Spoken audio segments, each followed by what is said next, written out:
En attendant, je vous prie de lui accorder la liberté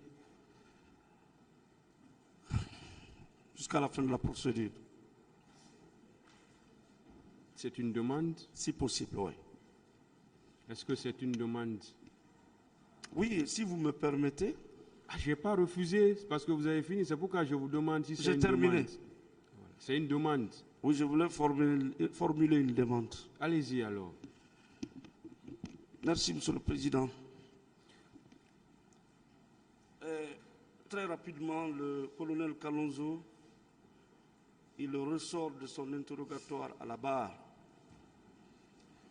qu'il est un innocent dans cette affaire. Je ne préjuge pas du fond de l'affaire, mais une seule phrase le met dans ce dossier-là et il est considéré comme un accusé avec tout le stress que cela comporte.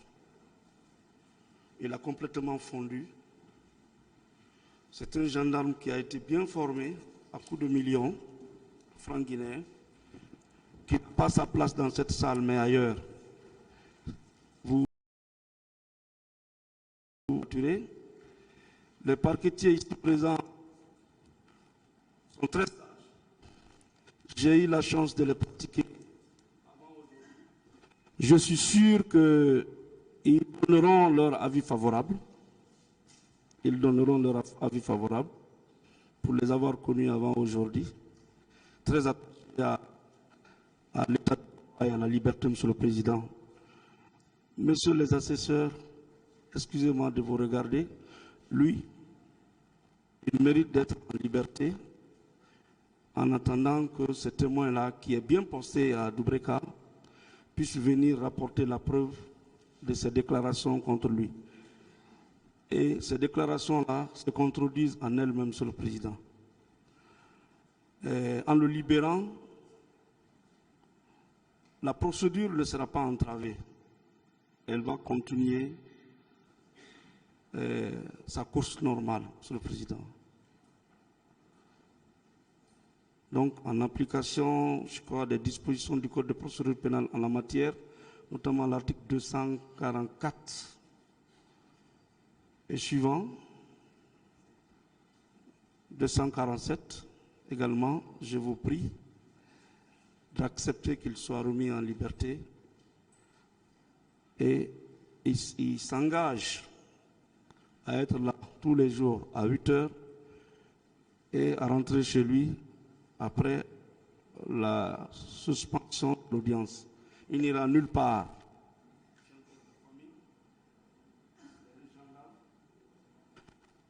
Il est de son intérêt de se blanchir, de se tirer de cette affaire. Merci, Monsieur le Président. Ministère public. Oui. Allez-y alors. Le ministère public attend. Allez-y. Oui, qu'on avait une demande à présenter et la demande de mise en liberté devait venir en dernière position.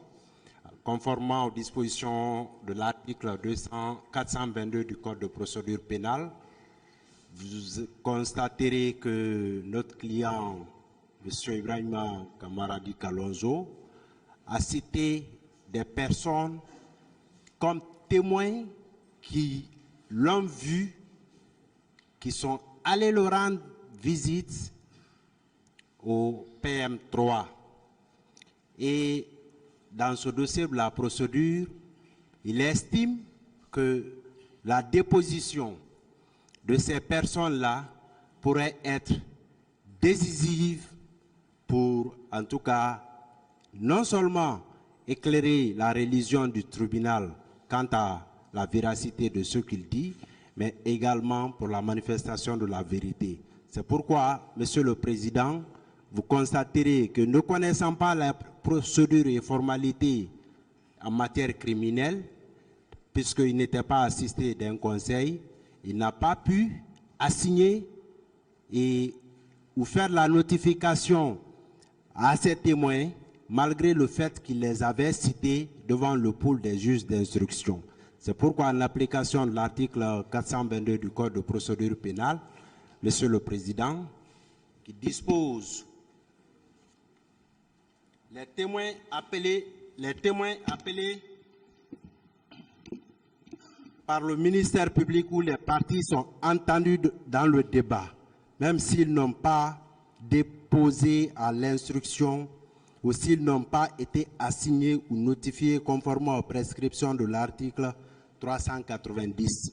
Vous constaterez que dans la liste des témoins dont vous avez fait lecture ici à l'ouverture de l'audience criminelle, que les témoins cités par les personnes citées par M. Ibrahima Kalonzo ne faisaient pas partie, puisque ils ne sachant pas quoi faire, nous, ayant été constitués à 24 heures de l'ouverture de l'audience, nous n'avions pas la possibilité de respecter les formalités prescrites par les dispositions de l'article 390 du Code de procédure pénale. C'est pourquoi, Monsieur le Président, nous sollicitons respectueusement qu'il vous plaise opportunément ordonner à ce que les témoins cités par notre client soient entendus et à titre de témoins dans la présente procédure. Et pour appuyer, Monsieur le Président, la demande de mise en liberté de M. Ibrahima Kamaradi Kalonzo. Dans la présente affaire, je ne devrais pas intervenir après Maître Salifou Beavogui, mais certainement on ne s'était pas compris. Et vous avez constaté dans ce dossier que, en réalité, il ne s'est retrouvé dans la procédure que par erreur, inattention. Ça peut arriver. La vie aussi est faite de beaucoup de choses, c'était son destin à lui. Mais à ce stade de la procédure, Monsieur le Président, vous constaterez, au regard des éléments du dossier, au regard de tout ce qui a été développé à cette barre, que le maintien en détention de M. Ibrahima Kamaradi Kalonzo ne constitue plus un moyen d'ailleurs quelconque de nature à entraver la manifestation de la vérité. Mais mieux, Monsieur le Président, comme vous le savez, en matière criminelle, le ministère public s'appuie souvent sur la notion de trouble à l'ordre public. Mais le trouble suppose un comportement ou un acte positif ou un acte d'omission.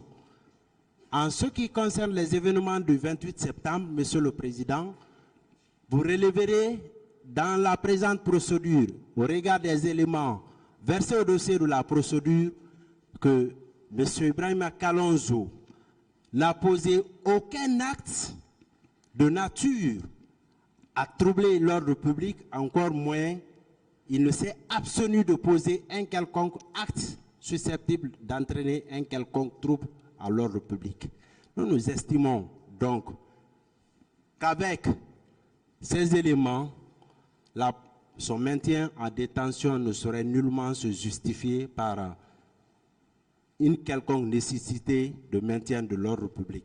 Monsieur le Président, ce dossier, en réalité, nous l'avons dit, et à ce stade de la procédure, M. Ibrahima Kamara est en service au haut commandement, il est opérationnel et il est le chef-service des sports, du haut commandement de la gendarmerie. Des sports, je voudrais dire, et à ce titre, il est disposé à comparaître, à se présenter à toute réquisition de la justice. Et il l'a toujours fait, malgré tout ce qui a été posé, tout ce qui a été fait depuis sa première invitation devant le pôle.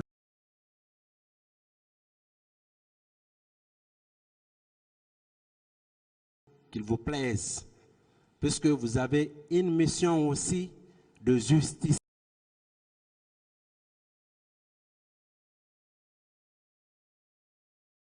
Nous sommes face à une situation qui mérite aussi justice. En ordonnant sa mise en liberté, Monsieur le Président, honorables assesseurs, vous aurez sauvé une situation qui ne devrait pas être créée. Je vous remercie. Bon, ça, est-ce qu'on peut se limiter à... Parce que si tout le monde doit parler pour dire pratiquement la même chose. Monsieur le Président, s'il vous plaît, je ne vais pas durer. Un peu de mots. Monsieur le Président, le fait de vouloir faire venir des témoins n'est pas dans l'intention de créer des doutes par rapport au récit que l'accusé Ibrahima Kamara Kalonzo a fait devant vous. C'est juste pour avoir de la conformité, plus de certitude que réellement il n'était pas sur les lieux du 28 septembre, il était au PM3. Monsieur le Président, vous serez d'accord avec moi un peu de mots que ce procès des événements malheureux du 28 septembre est suivi partout en dehors du territoire national. Votre tribunal est là pour pouvoir situer les responsabilités et châtier ceux qui sont coupables par rapport à ces responsabilités. Mais votre tribunal aussi n'est pas là pour pouvoir garder des innocents en détention. C'est vrai qu'on peut supposer que c'est prématuré à ce stade que votre conviction soit assise, mais vu même que lui n'était pas sur le lieu, Monsieur le Président, vous connaissant très épris de justice, nous vous demandons très humblement de donner sa mise à liberté. Je vous remercie. Un peu de mots. Ministère public.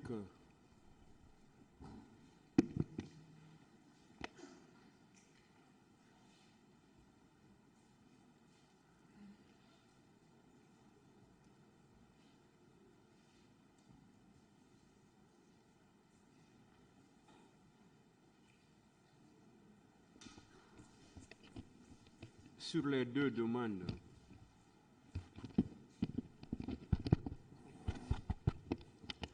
Merci, Monsieur le Président. Le parquet s'oppose à la mise en liberté de Ibrahima Kalonzo pour trois raisons fondamentales. La première, d'abord, nous considérons que cette demande est fondamentalement prématurée pour des raisons suivantes. Monsieur Kalonzo lui-même a invoqué ici devant le tribunal certaines personnes qui, selon lui, sont ses témoins, qui n'ont pas encore déposé devant le tribunal. La seconde chose, les témoins ou le témoin qui l'accuse, qui pense l'avoir vu au stade du 28 septembre et qui a dit la même chose sur le pool des juges d'instruction, n'a pas également déposé devant le tribunal. Alors qu'en matière pénale, nous le savons, la preuve se fait par tous les moyens et le témoignage, c'est un mode de preuve.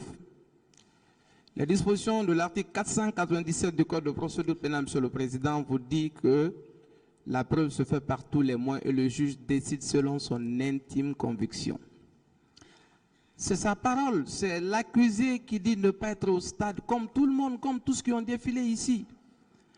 Donc ce n'est pas seulement sur la base de la parole avancée ou des paroles avancées par l'accusé que nous pouvons prendre le risque d'accéder à une demande de mise en liberté provisoire où il y a un cas de 157 personnes qui sont mortes à titre de bilan provisoire, que cette personne se retrouve dehors alors que ces témoins n'ont pas encore comparu devant votre tribunal pour que vous-même, le tribunal, vous fassiez une conviction. Monsieur le Président, sur ces fondements, le parquet s'oppose à sa mise en liberté, qu'il reste dans le box des accusés comme tout le monde en attendant que votre conviction soit établie. Je vous remercie. Monsieur le Président, c'est vrai qu'il y avait deux demandes. La première qui est relative à la déposition de certains témoins qui visiblement, en phase d'instruction, n'avaient pas été appelés pour déposer, ou tout au moins, les conseils étant constitués tardivement, n'ont pas pu, à l'aune du procès, vous communiquer la liste de ces personnes-là. Monsieur le Président, ils ont visé une disposition, l'article 422 du Code de procédure pénale. Nous ne voyons aucun inconvénient à ce que M. Ibrahima Kalonzo Kamara produise la liste des témoins qu'il entend faire citer devant le tribunal pour soutenir, confirmer ou infirmer les déclarations qu'il est en train de faire. Parce qu'in fine, votre mission, comme il l'a rappelé, c'est la quête de la justice. Donc nous ne voyons aucun inconvénient à ce qu'il produise la liste des témoins qu'il entend faire, qu'il entend donner au tribunal afin que cette dernière soit appelée pour déposer. Je vous remercie. La partie civile. Sur les deux demandes. Oui, Monsieur le Président, pour ce qui est de la comparution des témoins, je pense que nous n'avons aucun intérêt à nous opposer puisque la manifestation de la vérité est aussi l'objectif de toutes les parties à ce procès. Cependant, en ce qui concerne la mise en liberté, nous pensons que eux-mêmes ils l'ont indiqué, elle est réellement prématurée, d'autant plus que c'est lui qui l'accuse formellement n'a même pas comparé pour qu'il y ait une confrontation. Et aussi, je voudrais relever que ces déclarations à la barre concernant sa prétendue détention au PM3 n'est étayée par aucun argument probant ni par aucune pièce. Il n'y a même pas un procès verbal de constat, encore moins l'extrait d'un quelconque registre qui démontre à cette audience qu'il a été incarcéré du 3 août au 6 novembre. Donc, Monsieur le Président, face à cette démonstration, nous pensons qu'il est important qu'il attende d'abord, au moins qu'il soit confronté à celui qui l'accuse, et que deuxièmement, nous avons visiblement deux officiers de police judiciaire qui s'affrontent dans cette affaire. Il est question d'un officier dont la moralité a été mise à mal puisqu'il a détourné des fonds pour lesquels il dit lui-même avoir été incarcéré. Et de l'autre côté, nous avons un autre officier de police judiciaire qui est sous serment, avec lequel il a collaboré dans cette affaire et qu'il a personnellement dénoncé en ce qui concerne sa participation au maintien d'ordre au niveau le jour du 28 septembre. Donc, Monsieur le Président, ces déclarations ne sont pas crédibles à notre yeux, jusqu'à preuve du contraire, raison pour laquelle nous pensons que sa demande de mise en liberté provisoire n'est pas opportune, elle est mal fondée. Je vous demande très respectueusement de la rejeter. Je vous remercie. Les co-accusés, si on peut avoir un par... ou bien, vous n'avez rien à dire, même une soutenance.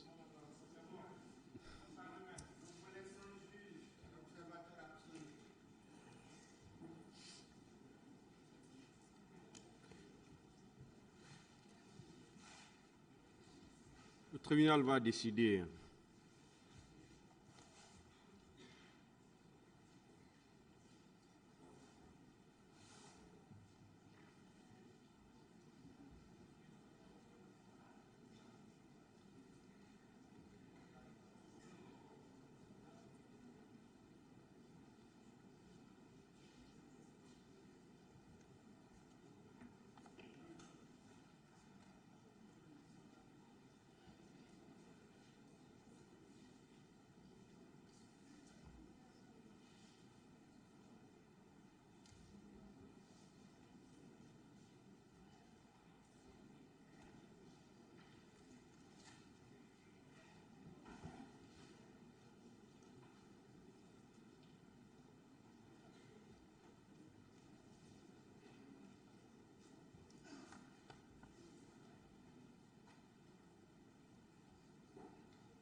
En ce qui concerne la comparution des témoins cités par M. Ibrahim Kamaradi Kalonzo, cette question reste en suspens en attendant la comparution de tous les autres témoins, c'est-à-dire à la phase de l'audition des témoins. En ce qui concerne la liberté, le tribunal rejette la demande de mise en liberté sollicitée par M. Ibrahim Kamaradi Kalonzo. Il renvoie l'affaire au 21 novembre 2022 pour la suite des débats. L'audience est levée.